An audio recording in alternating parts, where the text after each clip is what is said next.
Hey, we want to thank Bill.com for being a sponsor of the Thrivecast. Our firm, Blummer CPAs, has used Bill.com as a foundational part of our tech stack for many, many years. We're a virtual firm and we work with clients virtually all over the US. And so we have to have a virtual platform like Bill.com. So thank you, Bill.com, for sponsoring the Thrivecast.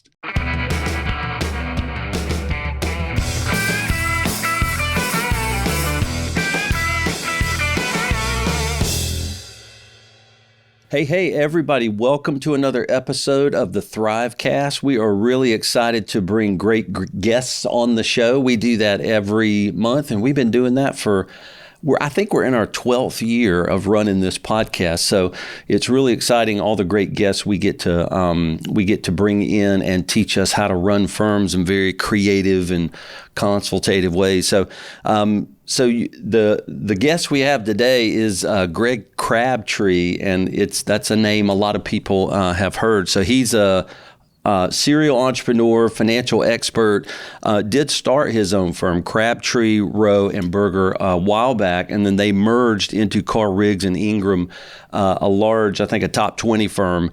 So a big firm, and it pumped that Greg's first book, Simple Numbers, Straight Talk, Big Profits. A lot of our listeners know that book, and if you're a CPA and you haven't read that book, you need to, because it gives you the basis of really how to run a business, how to deal with cash flow. And his second book, Rules for Smart Scaling, which is Simple Numbers 2.0, is really another awesome book. And we're super excited to let people know that Greg is going to be a speaker at Deeper Weekend with me. So he gets to come hang out in Greenville, South Carolina with us.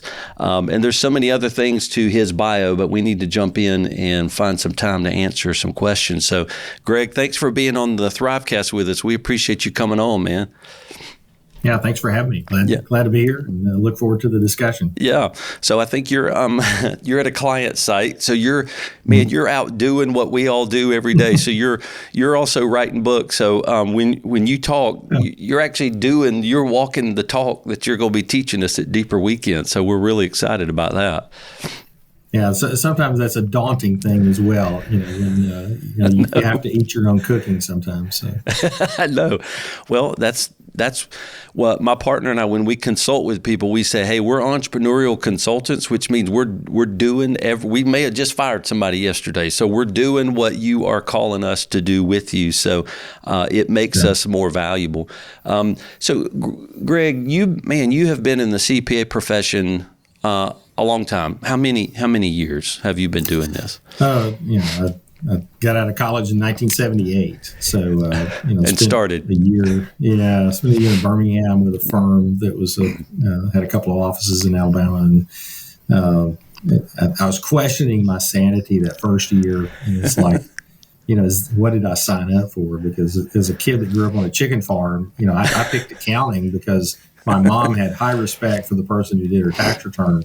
And I knew they worked in an air-conditioned office. And so that was the extent of my research of what the profession did. And just to be brutally honest, what we did back then was absolutely dreadful. There's nothing I did that first year out of school that's no longer done by a human.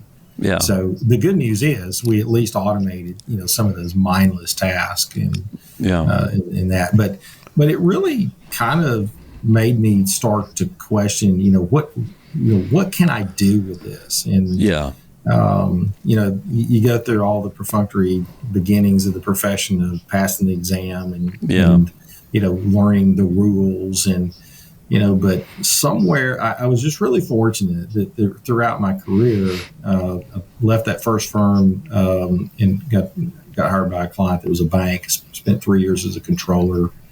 For the bank. And I would probably say I used more of what I learned in those 3 years of being a controller for the bank than I probably ever did from what I learned in public accounting. It was a fascinating experience. It's where the initial cash flow model that I use today, first generation PC spreadsheet. And I got a hold of that and I said, this is cool because, I'm basically lazy at heart. And, I figured out it'll do this and it'll do this.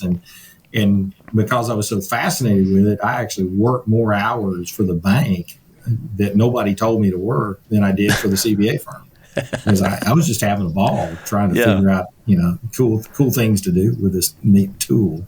Yeah. And, well, and that certainly continued.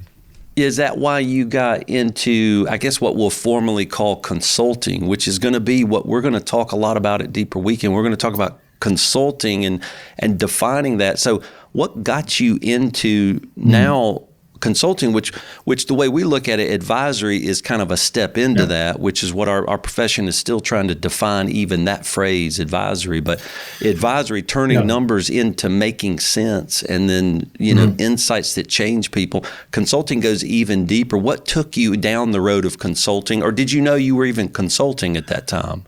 There was a definite intention that it's a quick kind of a chicken and the egg question of I don't know which came first. Working for the bank gave me tools that I needed.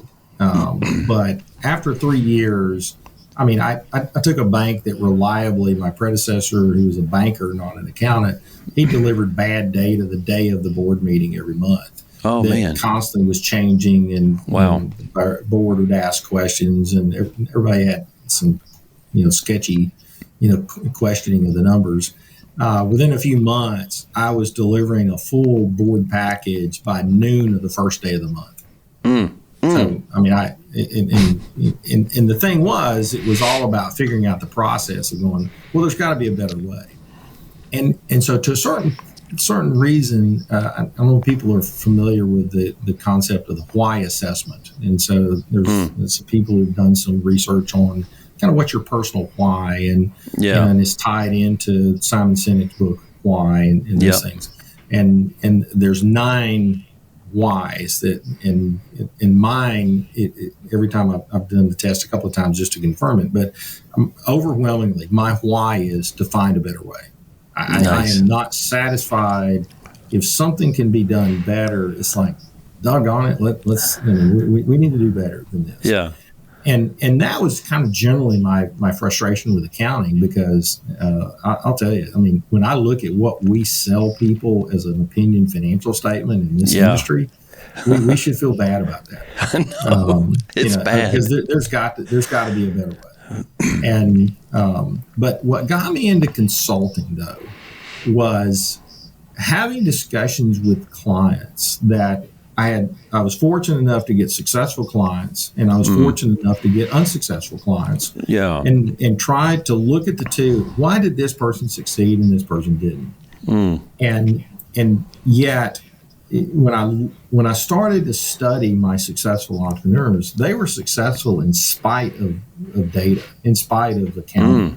Yeah. Okay. At least I thought initially, and then I started to figure out, no, they actually are looking at data. There's these handful of numbers that they have in their head, and as long as they stay in their lane and do what they're really skilled at, they could use those 2 or 3 data points to really run a successful business. Now, the unsuccessful ones, those are the ones that they never establish those data points. They're always running with their hair on fire, and so I tried to say, well, how can I help them? There's got to be a better way to teach entrepreneurs, how to run a business with data, and what is that data. And then the real catalyst to the process came in 2001 when I joined the Entrepreneurs Organization. And really, and I think this is important to the group, I quit hanging out with accountants. I started hanging out with entrepreneurs. And so my peer group became entrepreneurs. And I looked at myself as an entrepreneur that does accounting and consulting, not as an accountant. And when we work with our clients who are attorneys, architects, doctors, professional firms, we always speak to them not from the profession that they're in, but what is the business that you're in, and you're deploying that professional skill set as an engine of economics within that business. But you've got to run a business, and you can play various roles within that business, and that has always kind of stuck. And then over the years, as I started to develop content, traveled a good bit. I served on the EO Global Board from '06 to '09, which really took me around the world to meet entrepreneurs everywhere. And I really love the international business aspect of things too, that nice. I was able to really vet this idea. Business is business, no matter what country you're in. I don't care if you're in Kenya or if you're in Georgia. There's some aspects that are slightly different, but no, business is business. And I've been fortunate to present my material in 15 countries around the world, and have clients around the world as well. And it's pretty cool that you can do this anywhere. That's right. Well, that's what we're going to be talking about at Deeper Weekend, is really leaning into the fact that we're all, moving from compliance to advisory and doing sense making around numbers that lead to insights. Now we're doing management consulting, which is really getting into these longer engagements of transformation with people, related to their organizations, their lives, their structures, their business models. And as entrepreneurial accountants, we get to dip into, positioning and all kinds of structures that we should be getting into, we should be speaking to as coaches. And one thing you've always done in your firms, especially after your book, that is just wildly popular, is you lead with consulting. Like you don't lead with compliance like a tax return. No, you're like, we're going to consult, and so we'll do your tax return also. How do you lead with consulting? How do you get that conversation going? Well, part of it is just changing the mindset. So part of it is the overarching theory that says, I want to define a customer who wants to create a planned outcome. If I want to create a planned outcome for my client, it doesn't start with a audited financial statement. It doesn't start with a tax return. It starts with, well, let me understand your business. And when we tried this originally, we would, kind of jump in and obviously spend a ton of time, putting things together and trying to put their data in the model. And there was one group that we'd gotten some training from, that they had this fixed monthly pricing model, which we like. Yeah. But the problem was you had to spend too much time on the front end to get deep fast enough. And where we learned is people are willing. I mean, this is like selling drugs, people. I mean, it's like people are willing to pay a reasonable amount if you're also really efficient at it. But we sell a planning session at the front end of the session that we can give them enough immediate insight that makes it well worth the day. But we learn so much about the client at that point that becomes the base point that you then, do you need, one of the things I've always said is that I would say is a really good skill set to have is we're really good at working with bad data. And cool. So you can always make sense of bad data if you have enough of it. Right. And so if you get enough of it across time, you can do some manipulations on a quick basis to make it still where you can interpret what's really going on. And what we do that's kind of magical is, I love to get somebody's data and retell their story to them. Yeah. Their jaw hits the floor. And you get it right. I haven't been there. I'm just looking at their numbers. But because of the context of how we present it and how we go through it, they're going, how'd you know that? And it's like, listen, I mean, the story is in the numbers. Yeah. But you got to learn how to interpret it, and you have to then present it as a moving picture across time. Yeah. And as you tell that story, it's like all of a sudden, I mean, they're just eating out of your hand because it's like they've never heard this from anybody. Yeah. Well, it's proof. You are telling them their most inner, darkest secrets about their finances that even they didn't know, but they knew. Yeah. Well, it's a proof point to them. We try to teach our team that numbers tell stories, and you can look through the past 5 years of even the balance sheet, the equity side of the balance sheet, and go, I know how you're fearing life, how you're over, extending yourself. You can start to really see the things they spend through their business that actually are personal, that they really have no business spending money on.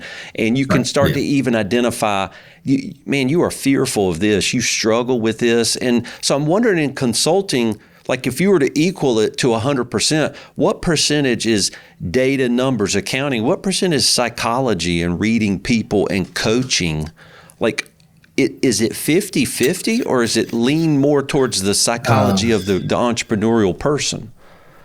Well, I mean, I've always said if I was going to go back to college, I would get a PhD in behavioral economics. I love it. I love literally it. spend my day in behavioral economics. I love behavioral economics. The data doesn't matter if it doesn't change behavior. So I teach some entrepreneur courses for EO through their accelerator program, and I get to chair an executive ed program at Wharton Business School, where it's kind of cool to let a kid from a chicken farm hang out with like real professors. I know, man. At Wharton, come on, man. So that's kind of nice. But I learn from these people. But the idea is, when you're teaching people in these environments, in the accelerator program that EO has, one of the sessions that we go over dashboards, and I show them these dashboards, and I said, "Isn't this cool?" He says, "Here's the thing: number one, you guys don't have the data to fill this out." So number one, it's just fantasy. So it's number blank. one, somebody's going to, it's cool. Yeah, we can have this dashboard. It'd be great. Yeah, where are you going to get the data from? Secondly, tell me, this is a cool looking dashboard. What are you going to do differently because that number's on there or that number changes? Yeah. If you don't know why why I need to know it and what I'm going to do to change it, it's wasted time and data. Now you can have dashboard envy and you walk around, strutting and saying, "Hey, look at these cool dashboards." Well, big right. whoop you do. It's like, it just means you're just going to go out of business faster because you're focused on the wrong thing. and that's really where, like you said, it's the psychology aspect of it, of saying, what is going to get me to act differently? And through time, the things that we've found to get clients to act in their best interest, because number one, I'm kind of like a doctor of finance in the sense that do no harm. I want to help the customer. I don't want to do anything to damage them. So I got to be mindful of that. Yeah. So the first thing is, don't sell them something they don't need. Right. By the way, I regularly talk clients out of opinion financial statements. Yeah. If you don't need it, why would you spend money for me to do it? That's right. Well, let's focus on the things you do need. Right. And of those things, well, now, what data do I need to get you to look at? And so this is really where you've also got to as an accountant, you have to develop a belief system, not a rule system. And so we've developed beliefs in our simple numbers philosophy, and it's in both books. We talk about, number one is, no distortion of personal data distorting your business data. Pay yourself a market-based wage. Right. Arm's length transaction for related party transactions. But we also have beliefs about targets of profitability. Whereas in the first book, I talked about the 5% is life support, 10% is good, 15% profit's great. Yeah. Well, those were set by observation. We elevated that in the second book to really base our profit targeting now off of return on invested capital. Yeah. So I want to see any viable business to be above 50% return on invested capital based on pre-tax profit.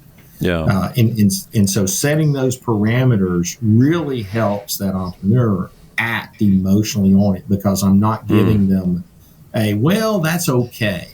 Yeah. No, they want a number. And the one number that I'm surprised at how often it is referenced by my clients is the core capital target, the 2-month cash number.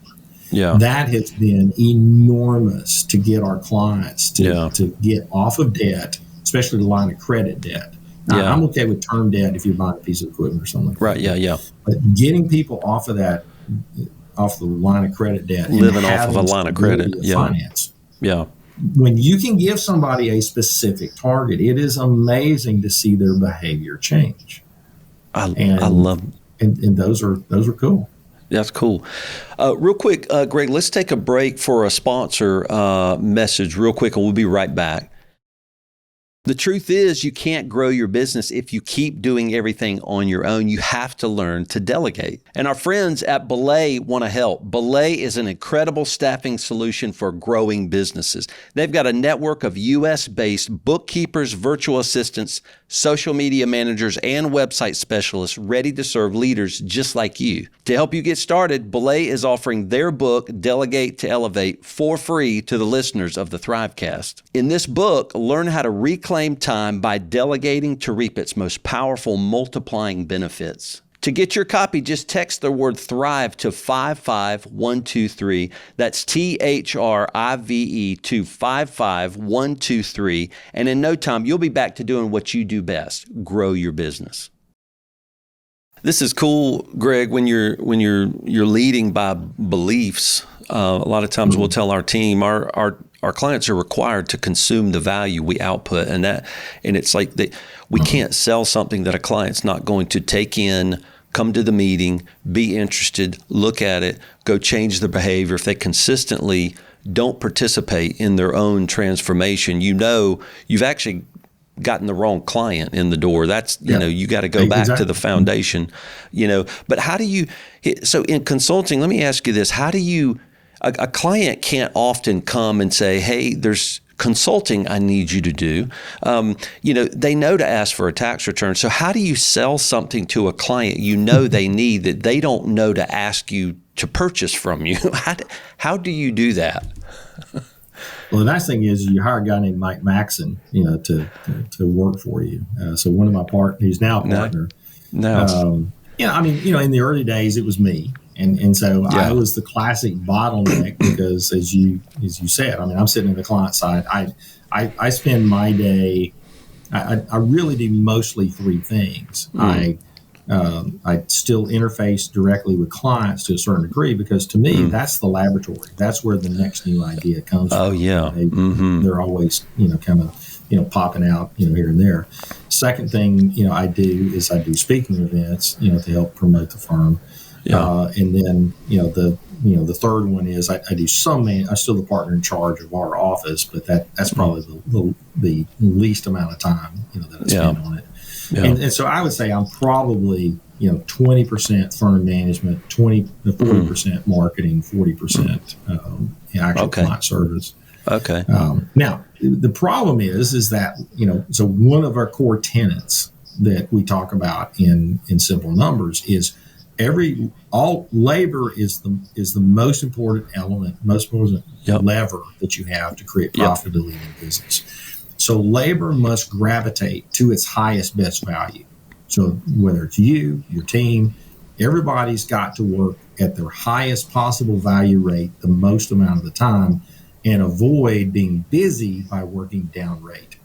Okay. And so does that mean you delegate work down off of your plate that's not your highest value?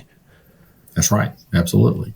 Now, and sometimes when you're smaller, that's an expensive proposition because you got to hire that person before they can be fully utilized. And so you tend to try to hire people to wear multiple hats. Well, I was the person responding. The first book had just come out and I was getting some leads, for clients between either client referrals and or speaking events and those things. Yeah. And, a client call would come in or I'd get an email from somebody. A lot of times it's mostly email. And you're trying to arrange a time. And back then I didn't have an assistant. So it's me emailing them back and forth and all that. And so we were trying to hire a firm administrator and we hired Mike. He was a EOD bomb tech in Afghanistan and Iraq. Wow! So if you can defuse bombs, you're a perfect profile to work in. And so Mike comes in, and so he just sits in on the first couple of sessions that I had, and and he was listening. And I was traveling one time, and a call came in. Somebody wanted to talk to somebody, so he just mimicked what I had said in the 3 or 4 previous sessions he'd sat in on. Close the sale. And, I was like, and for us, you're like, whoa. Yeah, we sell these planning sessions in like a 30-minute discussion or less. Yeah. It's more about, about 15 minutes into the call, they're saying yes. And the next 15 minutes is about, any extra tweaks to the normal session, and when do you want to do it? It's kind of become the question. And so it's like, oh, this is cool. So today, I mean, if I get an email, I usually get, one, average about one a day.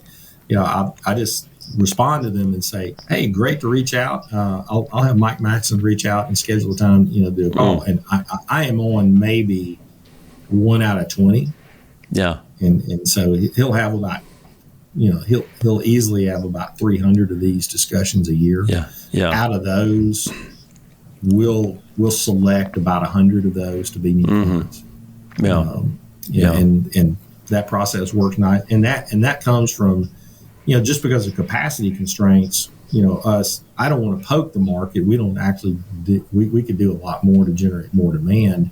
It would probably just push us beyond capacity. Right now, we're kind of treading water with, we can add staff about as fast as those inbound leads. Yeah. So, well, and it makes sense. Mike does an incredible job of doing that. So. Okay. So basically he's taking things off your plate that allow you to do what your highest value, right? Your zone of genius, as some people would say, which is consulting with entrepreneurs. That is where you can change their life, you can shine. And so anything that's not allowing you to do that, you push off your plate. Now, how do you hire another consultant? Like if you consult, typically a lot of times the firm owner, the founder, the leader will do a lot of that high-level advisory and consulting, which is what me and my partner do. We really manage most of that. Unless it's practical-based, financial-based consulting, some of our higher senior team can do it. But how do you start expanding capacity around being able to do more consulting through other team members? Yeah, I was fortunate. When I kind of came up with the idea and kind of framed in my head what I wanted to do with this. So the first one of these sessions, the planning sessions I did, was in 2009. And there's a couple of things that I learned from that session. I mean, I just, pulled a number out of my head, and somebody in Boston agreed to do it. And so I go up and do the session, come back, and it's like, okay, well, that's pretty cool. And so we had one of my staff members that I felt like had the capacity to grow into that. You look at that day and say, okay, now I did everything from start to finish. How can I take this up and break it into its pieces, and what can be delegated, and then what has to be done by me? And so the first thing is Brandon Gray, who's also now Brandon Gray actually now leads our consulting team. So Brandon, he first learned to update a model that I'd created. Next thing he learned was how to create a model from scratch for a client. Then the next thing was he participated in calls to where he would take notes and do follow up. So I just had to show up for the call. Yeah. And he's doing everything from prepping for me to be ready, and then follow up, if there's things that we have to do, post call. And then we swap roles, and he is like play by play and the color commentators. Yeah. So we swap roles, and he takes the lead. He does play by play, and I just do color commentary. Next thing you know, I'm not on the call at all. Yeah. And so that was how we did it. Now, the thing is, I had the idea originally of what we wanted to do. So if you're doing consulting and you don't know everything that you need to do, you may have to hire somebody that's maybe a higher level, and the two of you collaborate as to what it is that you're going to do for that client. Yeah. But somehow, some way, you got to move it to process. Now, from here, and I'm kind of okay, this is started, I'm off to the next thing. Brandon took over the consulting team, and so Brandon does all of the training of our new consultants. And so he's done an incredible job of creating a training program that when we first started, even though I got lucky with Brandon, I was concerned, how could we grow the practice? Because this isn't something they teach you in school. There's not a course to go to per se. Right. And it's like, how is this going to work? Well, you know what? I can hire a consultant a whole lot easier than I can hire a tax person. I mean, it's really amazing. There's actually plenty of people to pick from to do consulting. Now, and sometimes if they've done some other type of consulting, I have to get them to say, well, that's all well and good, but here's the way you do it with us. Yeah. Because we have one way that we see data. Yeah. And that's the simplest way. Yeah. But it's proven pretty reliable that that there's not a question we can't answer in most businesses taking our approach. And and we've had some people that kind of wanted to expand the playbook a little more than they should, and most people move along. But we can get we have two roles. We have what I call a business analyst, is that lower level, entry level person that is updating models, building models, and sitting in on calls and taking notes. Some of those people will always just be a business analyst. Some of them will elevate and grow into being a consultant. We've had several do that. Okay. Some people we hire direct in as a consultant. But either way, we're actually profitable on those people within 2 weeks. Yeah, nice. Yeah, and some of the things you're describing are some of the, it's those McKinsey's, the Boston Consulting Group, those groups really do leverage those analysts and consultants, those kind of layers. And what you were just describing on the process to hire a consultant is interesting. It's really, that's an entrepreneurial leverage type process you go through that your clients need to be doing that as well. So you stepped outside of the world of, that's not what accountants do. That's what entrepreneurs do to move their business forward and pull the greatest value out of our roles. And so I like how you do consulting and numbers, but that's a thing you do that you sell. You're also an entrepreneurial consultant, and you grow that consulting business in the way somebody would grow an entrepreneurial organization. And maybe would you say firm owners need to switch their mindset, especially the owners, right? The owners are entrepreneurs, and they need to position themselves well, price appropriately, sell new services, take risks, leverage themselves, and stop doing things they shouldn't. So these are all entrepreneurial tasks. How far has our profession come for the owners to be able to make that switch, or are they doing it at all? I think it's hit or miss. The best example, we had a client that was a plastic surgeon, and he had 4 offices in California. And so I did the first process with him, and they were breaking even. But he wanted to get out of surgery and just be the practice manager. And I said, okay, well, let me get this straight. So if you do 2 surgery days a week, 2 office days a week, and play golf on Friday, you can make $1 million as a plastic surgeon. And the most I can craft for you as a salary to run the practice is maybe $250,000, $300,000 tops. Yeah. Why are you? And that's the first thing I when you're a high earning professional, are you making the right choice? Because you got to really scale an organization to take really high income producing capability to be a non-billable role in the business. Yeah. For sure. There is a finite salary scale for, I can't be making $500,000 as the practice manager when I'm not billing anything and it's a $2 million practice. Yeah. So why you did might that get away with it for a little while? But but why did that entrepreneur think like that? Maybe he wasn't thinking like an entrepreneur. What is the mindset of some? Is he going, the surgery's just too stressful, man, I don't want to do it anymore? And we're like, that. Sorry, you're a surgeon, and you kind of can't go delegate that. What was his thinking just wrong?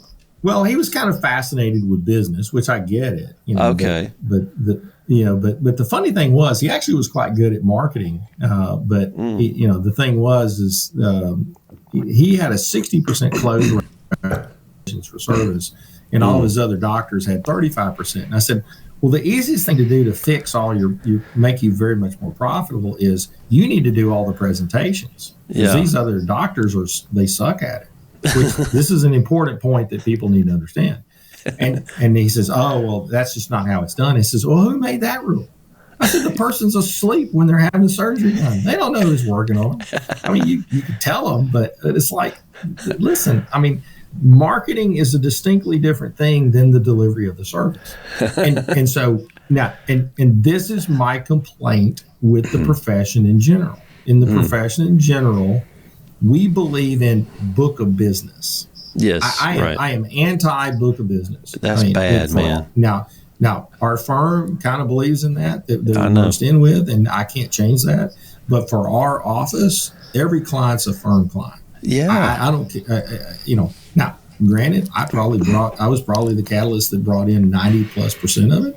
But big deal. I mean, if I got run over by a truck tomorrow, we'd still get clients because the content is still there. The people who can do the work are still there. There's no reason why that would stop in that process. But we've distributed the responsibility. There's people like a Mike Maxon to do the closing of the contract and onboarding of the client. There's coordinators to schedule calls that aren't billable people. That coordinate to get data in, to get it on somebody's schedule to do. And then there's technicians who do the work of whatever level that needs to be done. And so it's a distributed work that fits our goal of that. And to be quite honest, it's a very nicely profitable. It's more profitable than anything else in the accounting profession of the traditional services. And now here's the other thing that I will tell you is the secret sauce. Tell us. And I don't mind telling you because most of you won't do it. But those that you do will find enormous success. We live on a scheduled environment. I don't carry a to-do list. I have a calendar. Everything that I know that I'm supposed to do is on my calendar. If it's a task, it's blocked out on a specific date and time length. If it's an appointment, it's obviously on the calendar. And if somebody wants to task me to do something, they can go look at my calendar. And if I haven't blocked it off to keep them from doing it, they're free to schedule it. Yeah. And, and all of our consulting team works off of that process. And so it's very much adapted. If people are familiar with the agile development philosophy that they use in software development, it's an adaptation of kind of our consulting team coordinator, who also serves as my personal assistant. She is the scrum master in essence. She sees all of the consulting team's calendars and makes sure it's all load leveled. She'll shift work. And that's a person that's an administrative person. They're not an accountant. But they have the nuance and the insight to go, I see where the greatest value load should be shifted. And that's a judgment call. And you need a certain kind of person to do that. So now we're building accounting firms where we don't need accountants. We need other smart people making capacity related decisions for a consulting department. And that's Now that's different. So that's starting to act like an entrepreneurial organization. And things like you're saying, the book of business holds us back and anchors us into some past where the partner has to do all the book of business work. They can't delegate because they're getting paid based off their book of business instead of getting a salary from an entrepreneurial organization. And so a lot of what you're talking about is really just shifts in mindsets and how to operate our businesses better. And on this, so we don't ask any of our producers to sell anything to the client. Right. But if there's a billing question, if there's a change order that needs to happen, I don't ask them to price it to the client. They get Mike Maxon. Mike's the one that has it. And so I get consistency of pricing across all of the clients. From one person doing that work. Mike is much better at it. Yeah. And the service person will not defend their value the vast majority of the time. That's right. They give stuff away. Your staff, if you ask them to price things to the customer, they will give your stuff away.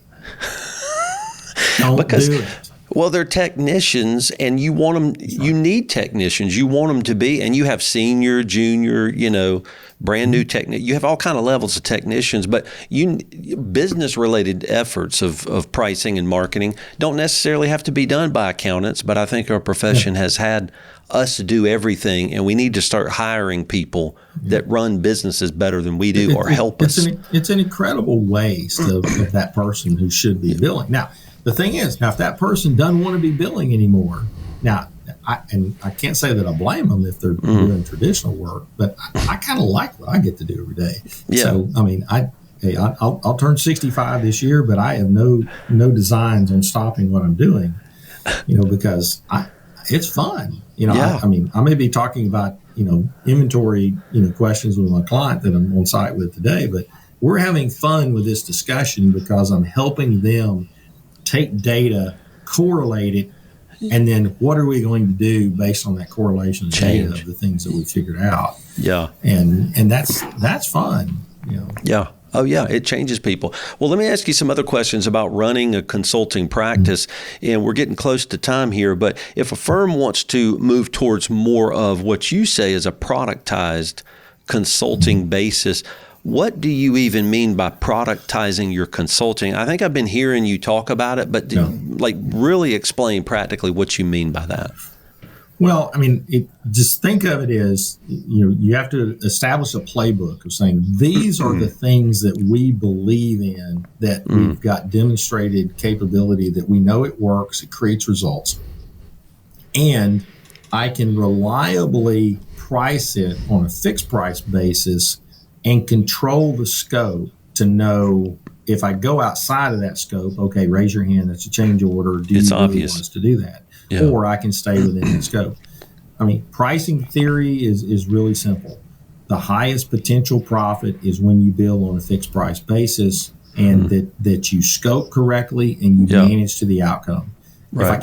If people bill by the hour, so here's my favorite, gripe of the accounting profession. When you bill by the hour, there's only two possible outcomes. You either gave away your expertise or you charge for your ignorance.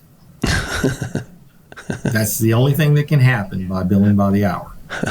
And so get out of that and say, what am I doing? Now, if I can't see the whole, maybe I have to do it in stages. Okay, well, each stage is a fixed priced event, and you progress through it, at each stage. But what is the bite size that I can do?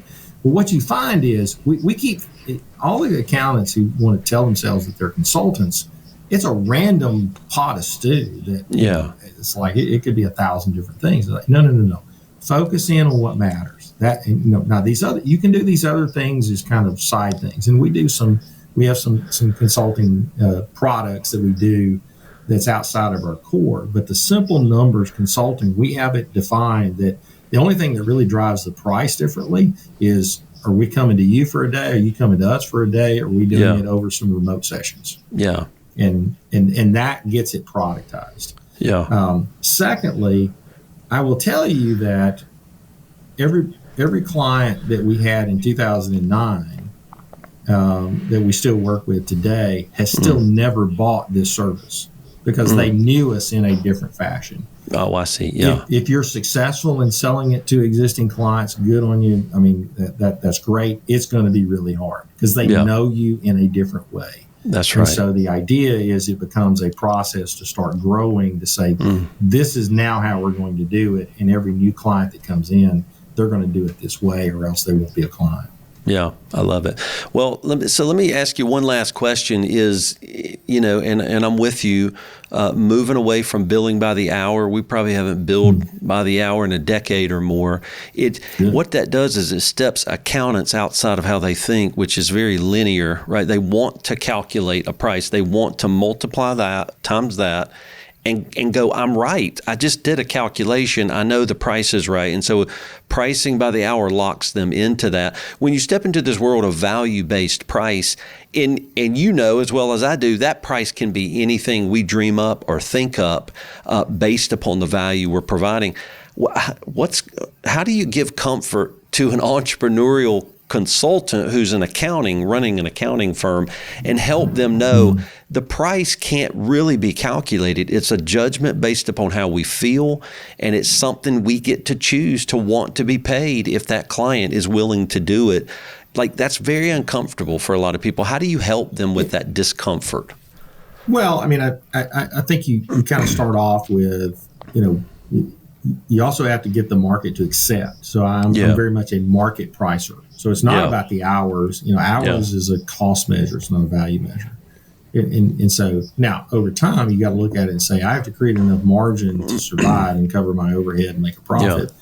But over time, you start to push that value number. So you're doing two things. What we've gotten better at is that $2,500 event that I started for the first one is now probably an $8,000 right. Plus travel that I didn't charge for the first one.